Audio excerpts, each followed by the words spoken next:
Hi, I'm Lori with Local Life, and welcome to my kitchen. So I thought today what I would do is make you my favorite crab cakes. I lived in Maryland before I came here, and I learned pretty much all about crabs then. And I want to make the Baltimore style, Baltimore-Maryland style. The fusky crabs or the deviled crabs, whatever you want to call them, have a little bit more seasoning. I like to do pure crab meat, so it's just perfect. So let's first talk about the crab. How do you get your crab? Get it from a reputable source. I personally like to go to Benny Hudson's. They really help me with seafood. There are two types of crab meats that they sell. The first one down here is the jumbo lump crab meat. It's like the Mac Daddy, it's the filet, it's the, oh my gosh, I can't believe I'm buying this crab meat. And then you have the other crab meat, which is absolutely just as delicious, it's just as great. It's just little, the crab pieces are broken up a little bit more. So if you're treating yourself or your company and you want to do something really special, use a jumbo.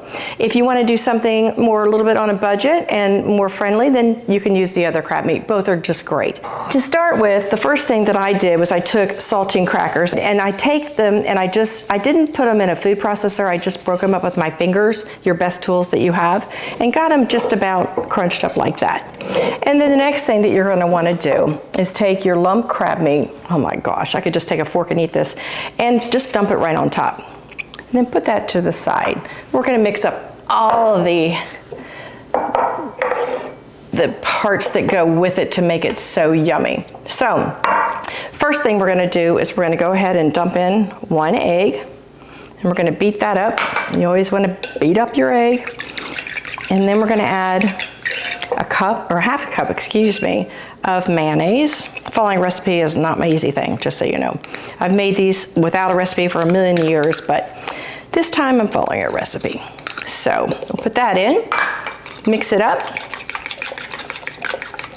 and then we're going to put in Grey Poupon mustard, only Grey Poupon. Actually, you could use whatever kind you want, but make sure it's prepared mustard. If I can get the lid off of it, I think I'll do it the easy way. Okay, we're going to put in 1 tablespoon.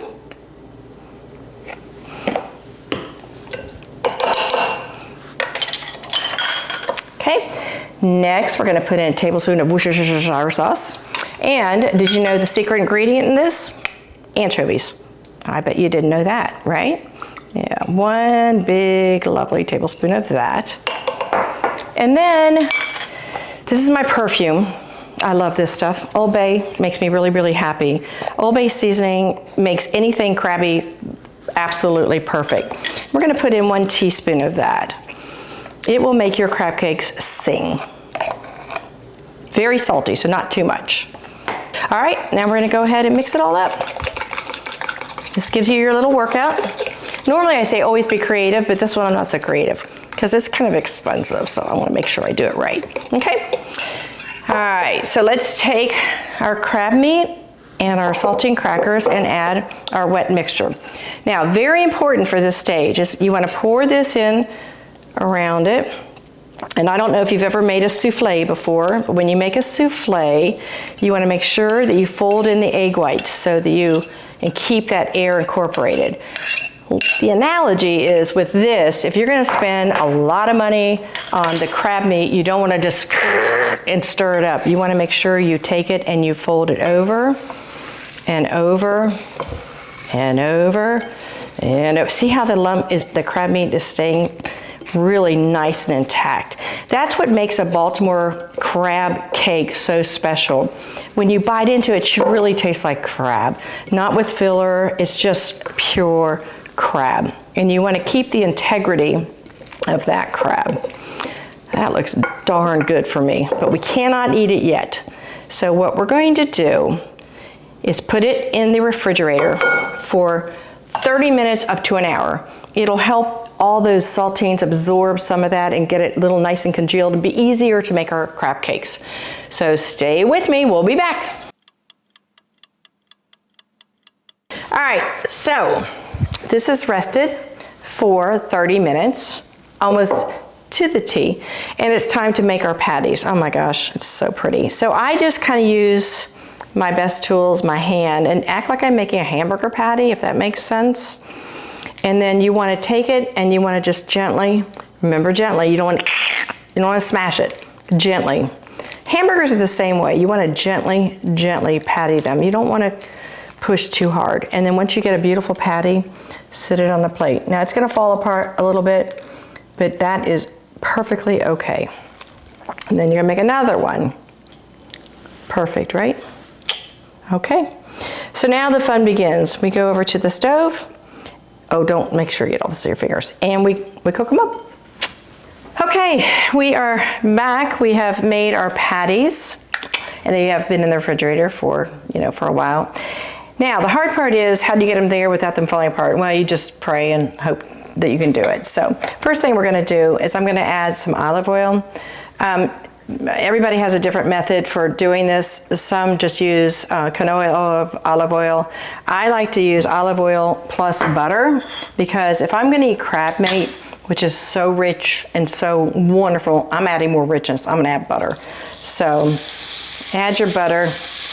And the quest, as you know, remember, is to have a crunchy on the outside and then nice and warm and beautiful on the inside. So let it go just like that.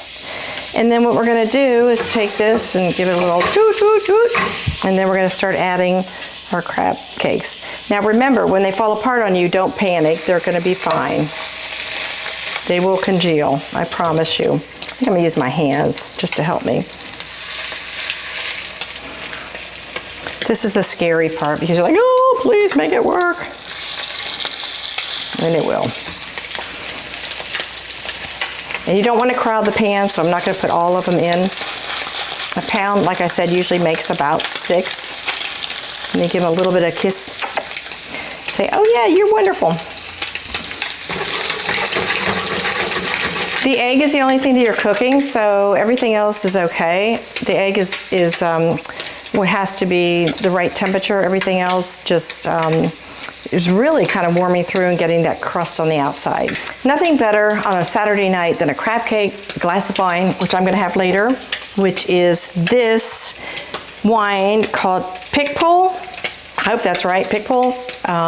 Margaret from Charlie's restaurant told me this is the wine to have with these decadent crab cakes. So as soon as these come off and I get them ready to be plated, we're gonna have a little sip of this. So as you can see around the edges, it's getting a little bit brown. I can kind of peek and see if it looks like they're ready to turn. I think this one might be ready to turn. Wow, it's talking to me a lot. So take your, just flip them. Don't worry if they fall apart. This is jumbo lump crab meat. It's gonna do that. Oh my gosh.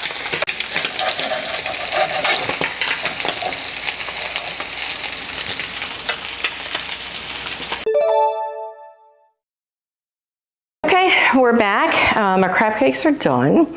And so now I like to serve them. There's so many different things you can eat a crab cake with. You can do tartar sauce, you can do ketchup. I mean, I can get debates over this. But what I like to do is I like to make a Greek yogurt dill sauce. I can put a dill sauce on everything, but especially good on a crab cake. So fresh dill is king or queen, whichever one you want. So you just simply take your dill. Dill is like the, gosh, it's great in scalloped potatoes. It's great in everything. I know I particularly like it in this. So give your dill a good mince. Remember, a sharp knife is your friend. And let's go ahead and put that into our, this is a non-fat, I use 2%. You can use higher if you want, but I like the 2%. And then take a little bit of lemon zest. If you've never zested a lemon, it's game changer. I mean game changer.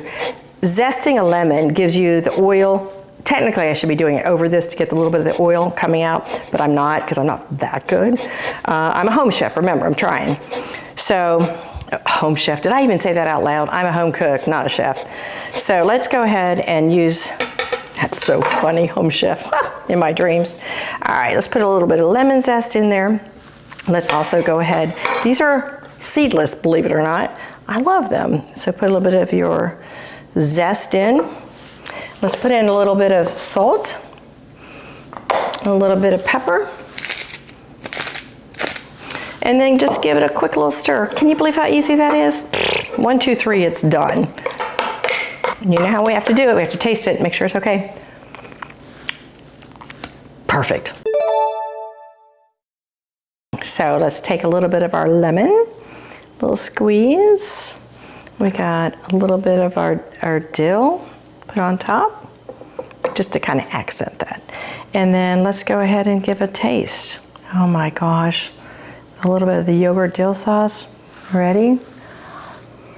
Oh my gosh, it tastes like the Lowcountry. It tastes like the beauty. It tastes like salt water that we look out and see every day.